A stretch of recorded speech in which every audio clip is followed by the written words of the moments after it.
Apakah ada bagian di dalam hatimu di mana kamu menolak rahmat Allah? Inilah pertanyaan refleksi kami untuk hari ini.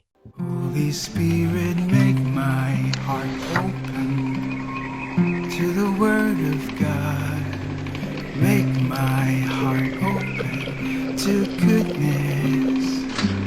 Make my heart open to the beauty of God every day. Amen.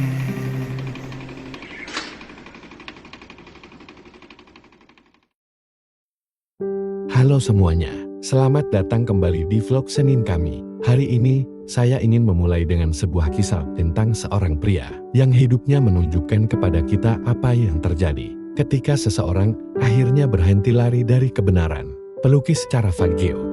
Caravaggio adalah salah satu seniman terbesar pada masa Renaissance.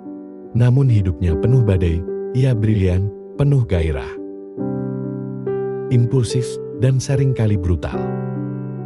Ia terus-menerus terlibat perkelahian. Ia membawa pedang secara ilegal. Ia bahkan membunuh seseorang dalam perkelahian jalanan dan menghabiskan bertahun-tahun hidup dalam pelarian. Kemanapun ia pergi, Caravaggio meninggalkan mahakarya sekaligus kekacauan. Namun inilah bagian yang mengejutkan. Di tengah semua kegelapan itu, Caravaggio melukis beberapa gambaran pertobatan paling kuat yang pernah dikenal dunia.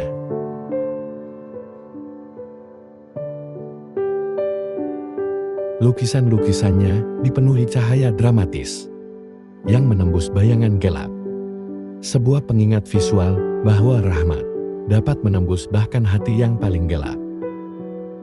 Salah satu karyanya yang paling terkenal, Panggilan Santo Matius, menampilkan seberkas cahaya yang memotong ruangan gelap saat Yesus menunjuk kepada Matius. Seolah-olah Caravaggio sedang melukis jiwanya sendiri. Seorang pria yang bersembunyi dalam bayangan, namun tak mampu melarikan diri dari terang Kristus. Hidup Caravaggio mengingatkan kita akan sesuatu yang sangat penting. Dosa dapat mengeraskan hati, tetapi rahmat tidak pernah berhenti mengetuk. Dan inilah yang membawa kita pada Injil hari ini. Dalam Injil Markus, bab 3 ayat 28-30, Yesus berkata, "Semua dosa dan hujat akan diampuni. Tetapi siapa yang menghujat Roh Kudus, tidak akan mendapat pengampunan selama-lamanya." Mengapa kata-kata ini begitu keras? Karena orang-orang Farisi melihat Yesus menyembuhkan, membebaskan, memulihkan. Namun mereka berkata, "Ia kerasukan roh jahat." Mereka tidak bingung, mereka tidak tersesat. Mereka menolak melihat kebenaran, karena kebenaran itu mengancam kesombongan mereka.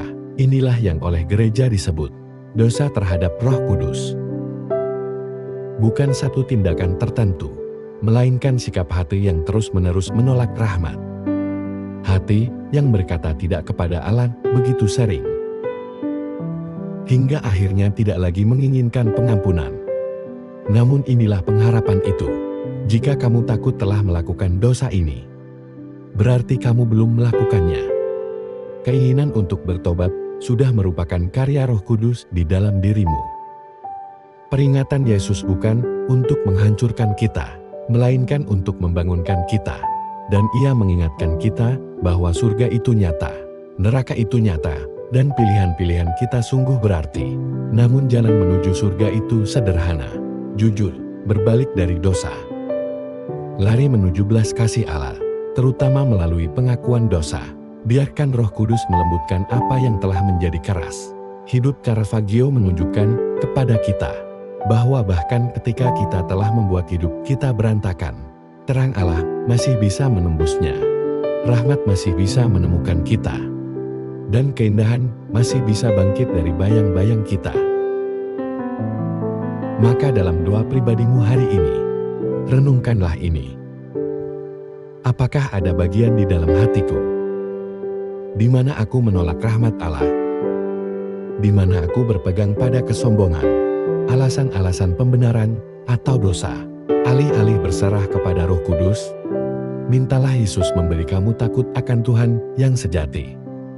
Bukan takut akan hukuman, melainkan kasih yang begitu dalam hingga kamu ingin menghindari apapun yang melukai hatinya. Biarkan dia menyinari bayang-bayangmu. Biarkan dia melembutkan apa yang telah menjadi keras dan keras kepala.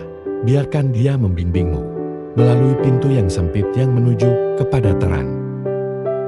Nah, itu saja untuk hari ini. Jika renungan ini bermanfaat, silakan klik like, subscribe, dan bagikan kepada seseorang yang mungkin membutuhkan penguatan hari ini. Terima kasih sudah bergabung lagi dengan saya, dan saya sungguh berharap berjumpa kembali dengan Anda Senin depan. Dan seperti biasa, tetaplah terbuka terhadap rahmat. Marilah kita berdoa. Dalam nama Bapa dan Putra dan Roh Kudus. Amin. Bapa Surgawi, sumber segala kebaikan, Engkau kaya akan belas kasih dan panjang sabar. Terima kasih atas karunia Roh Kudus yang menegur hati kami dan menuntun kami kembali kepadamu. Lindungilah kami dari kekerasan hati. Bebaskan kami dari kesombongan, keras kepala, dan segala sesuatu yang menjauhkan kami dari pertobatan. Berilah kami rahmat untuk melihat dosa-dosa kami dengan jujur, mengakuinya dengan rendah hati, dan berjalan di jalan sempit yang menuntun kepada kehidupan. Lembutkan hati kami, terangi kegelapan kami, dan jadikan kami setia pada kebenaran-Mu. Kami mohon semua ini dalam nama Yesus, amin. Dalam nama Bapa dan Putra dan Roh Kudus, amin. Semoga Tuhan memberkati Anda dan keluarga Anda, Gereja Katolik kita, dan Couples for Christ.